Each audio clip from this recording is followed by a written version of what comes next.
बहुत ज़्यादा emotions carry करता है अपने साथ में, और लड़कियों को बस सिर्फ वो तस्वुर में ही देख सकता है, हकीकत में उसको मिलती नहीं है। ये मूवी बहुत पहले शूट हुई है और इसकी जी। कैमरा क्वालिटी में थोड़ा ये है। नहीं, पहले मतलब हम लोकेशंस चेंज हुए, काफ़ी लोकेशंस चेंज हुए, काफ़ी कुछ प्लानिंग करनी पड़ती है as an producer, as an director जो प्लान करते हैं, तो थोड़ा वक्त उसमें लगता ही है, लेकिन देर आए दुरुस्त आए, पिक्चर हमारी रिलीज़ हो रही है। आमिर खान के भाई हो तो क्या उनसे बात हो रही है, क्या कुछ कनेक्शन उनके साथ है?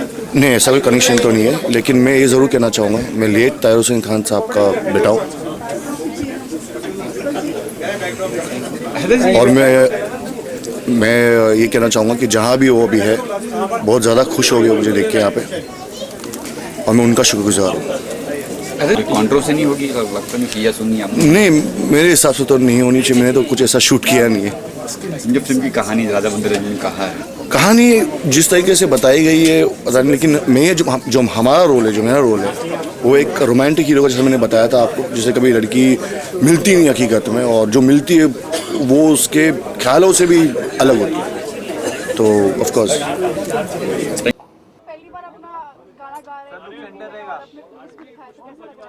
राजा बुंदेला साहब ने डायरेक्ट की है फिल्म और दीपक शर्मा जी ने प्रोड्यूस की है। कई सारी उसमें यूनिक बातें हैं। जीनत जी और राज बब्बर साहब बरसों बाद एक साथ आए हैं और एक नए हीरो हैं, हैदर साहब, सदा साउथ की हीरोइन है। और मुझे जो संगीत है ये जुबीन साहब ने सुनाया था फ़ोन पे, उन्होंने कहा इसके ऊपर कुछ आपको लिखना है और टाइटल सॉन्ग ज़रूर लिखना है।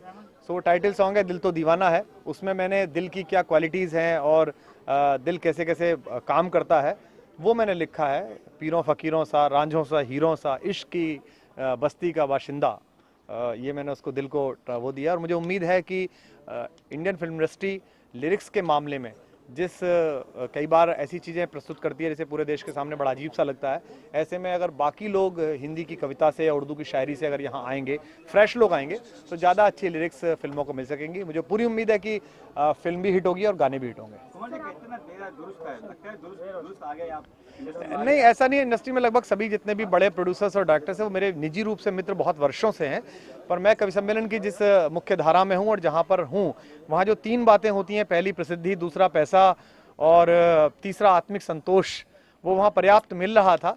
और यहाँ उस तरह के कभी ऑफर या कभी ऐसा हुआ नहीं, लेकिन अब लगातार लोग संपर्क कर रहे हैं। दीपक जी खुद 2 प्रोजेक्ट्स पे और पे काम कर रहे हैं। सो मुझे उम्मीद है कि आने वाले कल में जब मुझे इंडस्ट्री कहेगी, जितनी मेरी सामर्थ्य शब्दों की है और जो मैंने 5000 रातें पूरी दुनिया में जाके कविता सुनाई है लोगों को, वो अगर काम आ सकेगी तो मुझे खुशी होगी। क्योंकि शब्द जो है वो शरीर है, अगर उसमें संगीत डल जाए तो आत्मा का प्रवेश हो जाता है और फिर वो अनश्वर हो जाता है, फिर वो सदियों गूंजता है, 100 साल बाद भी गूंजता है।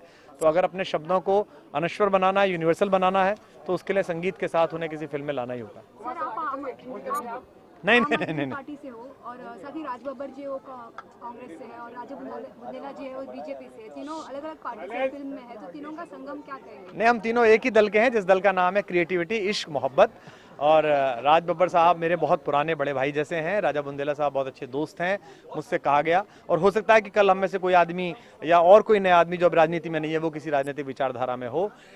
जब आप 125 करोड़ लोगों की बात करते हैं और प्रधानमंत्री खुद कहते हैं सबका साथ सबका विकास, तो मुझे लग रहा है कि दीपक जी ने इस नारे को जी के दिखा दिया। एक भाजपा का, एक कांग्रेस का, एक आम आदमी पार्टी का और एक फिल्म बन गई। तो फिल्म क्या है, अपने आप में लोकतंत्र है, सब देखिए तो डेमोक्रेसी का मजा आएगा आपको। हिंदी में 2 शब्द हैं, एक परिहास और एक उपहास। परिहास वो होता है जो भाभी अपने देवर की बाह में चिकोटी काटती है, वो परिहास होता है, उसमें मीठा मीठा दर्द होता है, अच्छा लगता है। लेकिन उपहास वो होता है जो द्रौपदी ने किया धृतराष्ट्र के पुत्र के बारे में टिप्पणी करके, जिससे महाभारत हुआ। सो जो कोई भी सज्जन इस तरह की बात कर रहे हैं उन्हें ध्यान रखना चाहिए कि भारत रत्न लता दीदी के गीतों के साथ साथ कई जनरेशन से सफ़र किया है। हमारी बहनें विदा हुई हैं उनके गानों के साथ, हमारे घर में मंगल गान गूंजे हैं उनके गीतों के साथ, हमारी रोमांटिसिज्म की रातें सजी हैं, लोगों के जीवन शुरू हुए हैं, लोगों ने अपने बच्चों की किलकारियां उनमें ढूंढी हैं।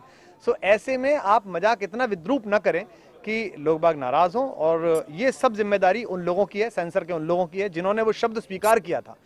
जब ACB जब शब्द आया तभी उस समय टिप्पणी होनी चाहिए थी कि ऐसा शब्द जो अश्लीलता की सीमा में आता है वो कम से कम सार्वजनिक जीवन में ना आए। तब अभिव्यक्ति की आज़ादी वाले सामने आ गए, अब कहाँ है वो अभिव्यक्ति की आज़ादी वाले। और आश्चर्य की बात है कि अब वो सवाल उठा रहे हैं जो ट्विटर पर, नेट पर पॉलिटिकल पार्टीज के ट्रॉल्स जो महिलाओं के बारे में अभद्र टिप्पणियां करते हैं, दूसरे नेताओं के बारे में अश्लील बातें करते हैं, मुझे लगता है कि इस पर कहीं ना कहीं इस बहाने रोक रखनी चाहिए। सचिन तेंदुलकर एक खिलाड़ी हैं, उन्होंने भारत को गौरव के बहुत क्षण दिए हैं। याद कीजिए उन सैकड़ों मैचों को जब आपकी सांसें बिल्कुल डरी हुई थी और वो व्यक्ति क्रीज पर उतरा, उसने अपने पराक्रम से, अपने पौरुष से, अपनी प्रतिभा से देश को इज्जत दिलाई, देश खुश हुआ। ऐसे व्यक्ति और एक ऐसी बड़ी विभूति लता दीदी जैसी, उनके बारे में इस तरह की मजाक करना